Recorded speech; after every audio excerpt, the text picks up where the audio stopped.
راتنال ہندوستان کا خوزدار میں قابل مذمت اور بزدلانہ حملہ، دہشت گردی کے سرپرست بھارت کا چہرہ دنیا کے سامنے بے نقاب کرنے کا فیصلہ۔ وزیر اعظم ہاؤس نے اعلامیے میں کہا کہ لسانی نعروں کی آڑ میں چھپے دہشت گرد بھارت کے اعلی کار بن چکے ہیں۔ دہشت گرد بلوچ اور پشتون عوام کی اقدار اور امن پسندی پر بھی داغی ہیں۔ عالمی برادری بھارت کے گھٹیا ہتھ کنڈوں کا فوری نوٹس لے، دہشت گردی کو بطور خارجہ پالیسی استعمال کرنے کو روکنا ناگزیر ہو چکا ہے۔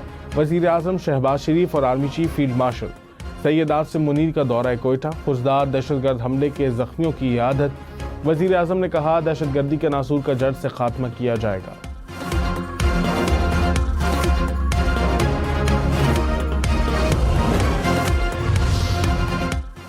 خوزدار میں دہشت گردوں کا سکول بس پر حملہ، 3 بچے اور 2 سپاہی شہید۔ شہداء میں 6ٹھی جماعت کی ثانیہ سمرو، 7ویں جماعت کی حفظہ کوثر اور 10ویں جماعت کی عیشا سلیم شامل۔ بزدلانہ حملے میں 39 بچوں سمیت 53 افراد زخمی ہوئے۔ ISPR نے کہا دہشت گرد بھارتی ریاست نے بزدلانہ حملے کی منصوبہ بندی کی۔ بلوچستان میں موجود بھارت کے اعلی کار دہشت گردوں نے حملہ کیا۔ وزیر اعظم آفس اعلامیے میں کہا گیا کہ سیکیورٹی فورسز بہیمانہ جرم میں ملوث عناصر کا پیچھا ترک نہیں کریں گی۔ جرم کے منصوبہ سازوں، سہولت کاروں اور مددگاروں کو انجام تک پہنچایا جائے گا۔ بھارت ایک بار پھر آبی جارحیت پر اتر آیا۔ کشن گنگا ڈیم سے بھارت نے دریائے نیلم کا پانی روک لیا۔ حکام کے مطابق دریائے نیلم میں معمول سے پانی 40% کم ہے۔ حالیہ پاک بھارت کشیدگی کے دوران کشن گنگا ڈیم سے پانی چھوڑا گیا تھا۔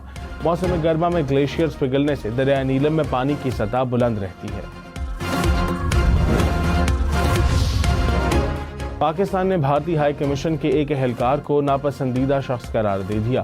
دفتر خارجہ کے مطابق بھارتی سفارتی اہلکار مشکوک سرگرمیوں میں ملوث تھا۔ 24 گھنٹے میں ملک چھوڑنے کی ہدایت بھارتی نظام الامور کو وزارت خارجہ بلا کر فیصلے سے آگاہ کر دیا گیا۔ کسی بھارتی سفارتکار یا اہلکار کو مشکوک سرگرمی میں ملوث نہیں۔ وزیر دفاع خواجہ آصف نے کہا BLA مکمل طور پر بھارتی پراکسی کے طور پر کام کر رہی ہے۔ بھارت پیسہ دیتا ہے اور BLA TTP خون ریزی کرتے ہیں۔ خوزدار واقعے سے متعلق جو کہہ رہے ہیں اس کے شواہد پیش کریں گے۔ فیصلہ ہوا ہے دہشت گردوں کو پوری طاقت سے کچل دیں گے۔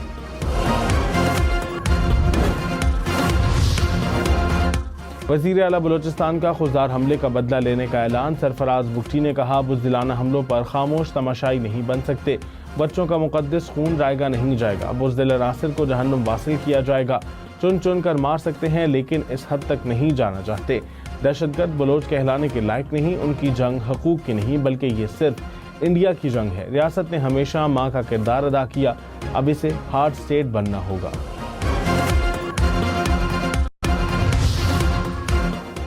سورج کے تیور بدستور خطرناک، آج بھی ملک بھر کے میدانی علاقوں میں ہیٹ ویو کا خدشہ۔ سندھ، جنوبی پنجاب اور بلوچستان میں درجہ حرارت معمول سے 4 سے 6 ڈگری زیادہ رہنے کا امکان۔ کشمیر اور ملحقہ پہاڑی علاقوں میں رات کے وقت مطلع جزوی برآلود رہنے اور چند مقامات پر گرج چمک کے ساتھ بارش کا امکان۔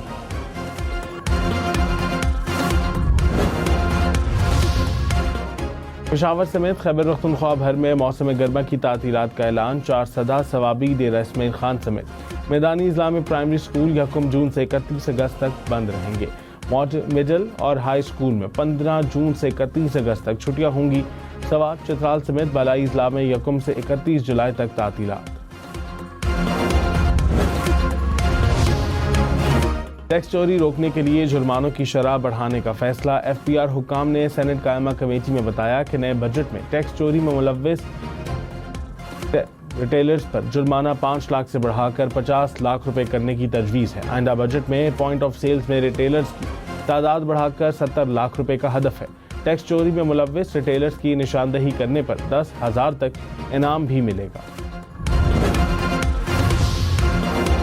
IMF کا کھاد پر 10% اور زرعی زہر پر 5% ٹیکس کے لیے دباؤ۔ ذرائع کے مطابق وزیر اعظم اور معاشی ٹیم کی IMF کو تجویز واپس لینے پر قائل کرنے کی کوشش۔ IMF کی شرط پوری ہونے کی صورت میں کاشتکاروں پر مجموعی طور پر 30 سے 40 ارب کا بوجھ پڑے گا۔